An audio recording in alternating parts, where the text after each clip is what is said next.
یہ تو بڑے عالم تھے، یہ تو بڑے واعظ تھے، یہ تو ساری زندگی حدیث پڑھاتے رہے، یہ تو ساری زندگی دارالافتاء میں بیٹھے رہے، یہ تو ساری زندگی اللہ کا کام کرتے رہے، یہ تو ساری زندگی مسجد کو آباد کرتے رہے، یہ تو ہر سال حج کرتے تھے، عمرہ کرتے تھے۔ یہ خیر کے کلمات لوگوں کی زبان پر چالو ہو جاتے ہیں، چونکہ اندر کو تو اللہ کے سوا جانتا کوئی نہیں۔ تو جب اس بندے کی پیشی ہوتی ہے اللہ کے دربار میں، اس کی روح جب پیش ہوتی ہے تو اللہ فرماتے ہیں مجھے تو خبر ہے کہ تو غلط ہے، لیکن میرے بندے تیرے بارے میں اچھی گواہی دے رہے ہیں، تو میں اپنے بندوں کے علم پہ فیصلہ کرتا،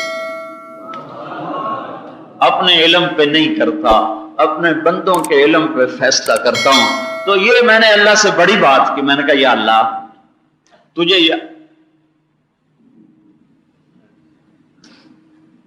یاد تو بھولے کو کروایا جاتا ہے نا، مجھے یاد کراؤ کہ میں کچھ بھول جاتا ہوں، کچھ یاد رکھتا ہوں۔ تو بھولا ہوا نہیں ہے، تو بھولا ہوا نہیں ہے، تجھے تو میں واسطہ دیتا ہوں تیرے اپنے بول کا کہ تو نے یہ کہا ہے کہ جب کوئی 2 نمبری آ جائے تیرے دربار میں اور لوگ کہیں 1 نمبر ہے تو پھر تو لوگوں کی گواہی پہ فیصلہ کرتا ہے۔ تو یا اللہ تو جانتا ہے کہ میں غلط ہوں، لیکن یہ باہر ہسپتال بھرا ہوا ہے، یہ سارے کہہ رہے ہیں کہ بہت نیک ہے، بہت نیک ہے، تو اگر میری پیشی کا وقت آ چکا ہے تو پھر لوگوں کی گواہی پہ فیصلہ کرنا، اپنے علم پہ فیصلہ نہ کرنا۔ یہ بات میں نے بڑی اپنے اللہ سے کی۔ میرے عزیزو، مرنے والے کی نظر سے دنیا کو دیکھو تو تمہاری ترجیحات اپنے آپ تبدیل ہو جائیں۔ یہ صرف پڑھنے پڑھانے سے نہیں آتا۔ مفتی رفیع صاحب تشریف لائے میرے مدرسے حسنین میں، تو انہوں نے بڑی عجب بات فرمائی کہ ہم مدارس میں دین پڑھاتے ہیں، سکھاتے نہیں ہیں۔ تو ان کی بات مجھے کاٹ گئی کہ یہ تو صحیح فرما رہے ہیں، ہم تو صبر کا مطلب بتاتے ہیں، صبر والا تو نہیں بناتے، ہم تو تقوی کا مطلب بتاتے ہیں، تقوی والا تو نہیں بناتے، ہم تو خشوع کا مطلب بتاتے ہیں، خشوع والا تو نہیں بناتے۔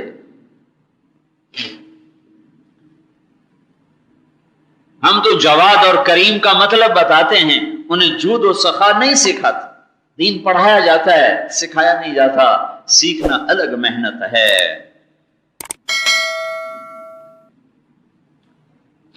تو ایک اس علم کی عملی محنت ہے، عملی محنت ہے، عملی محنت ہے۔ اس کی بے شمار شکلیں ہیں، صرف تبلیغ نہیں، اس کی بے شمار شکلیں ہیں، لیکن تبلیغ اس وقت سب سے ممتاز موجود ہے کہ اس میں اپنی ذات کے ساتھ بنتے ہوئے اوروں کے بننے کے بھی راستے نکل آتے ہیں۔ اور جو یہ بگڑا ہوا معاشرہ ہے، اس کو درست کرنے کی ابتدا کہاں سے کی جائے، کہاں سے کام شروع کیا جائے کہ یہ سارا معاشرہ صراط مستقیم پر آ جائے اور ہر طبقے کا بگاڑ وہ سدھار میں تبدیل ہو جائے، تو اس کے لیے ہمیں نقطہ آغاز اگر صحیح ہو گیا تو انجام بھی صحیح ہو جائے گا۔ بگڑے ہوئے معاشرے کو ہم دیکھتے ہیں، جب معاشرہ اپنے بگاڑ کے انتہا کو پہنچا تو اللہ نے نبی کو بھیجا، بادشاہ کو نہیں، کسی فلسفی کو نہیں، کسی منطقی کو نہیں، اللہ نے نبی کو بھیجا، رسول کو بھیجا۔ اب ہمارے رسول صلی اللہ علیہ وسلم آئے اور چلے گئے، وہ سارے عالم کے نبی بن کر آئے، سارے عالم کے رسول بن کر آئے۔ تبارک الذی نزل الفرقان علی عبدہ لیکون للعالمین نذیرا، سارے عالم کے لیے۔ اب آپ چلے گئے تو اب آپ کے بعد آپ کی جہد اور محنت وہ سبب اور ذریعہ ہے قیامت تک کے بگاڑ کے سدھار کا۔ تو ہم یہ دیکھتے ہیں کہ جب اللہ کا نبی آیا تھا بگڑے ہوئے معاشرے میں کام کرنے کے لیے، تو اللہ نے ابتدا کہاں سے کروائی، وہاں سے ابتدا ہو جائے گی تو کام سیدھا ہو جائے گا۔ تو ہم دیکھتے ہیں یا ایھا المدثر قم، قم، کیا کر، فانذر، فانذر، اب یہیں ٹھہر جائیں، فانذر، اور پیچھے چلے جائیں، پیچھے چلے جائیں۔ سب سے پہلا رسول جو کافروں کی طرف آیا، جو اہل باطل کی طرف آیا، وہ ہیں نوح، نوح، سیدنا نوح علیہ السلام۔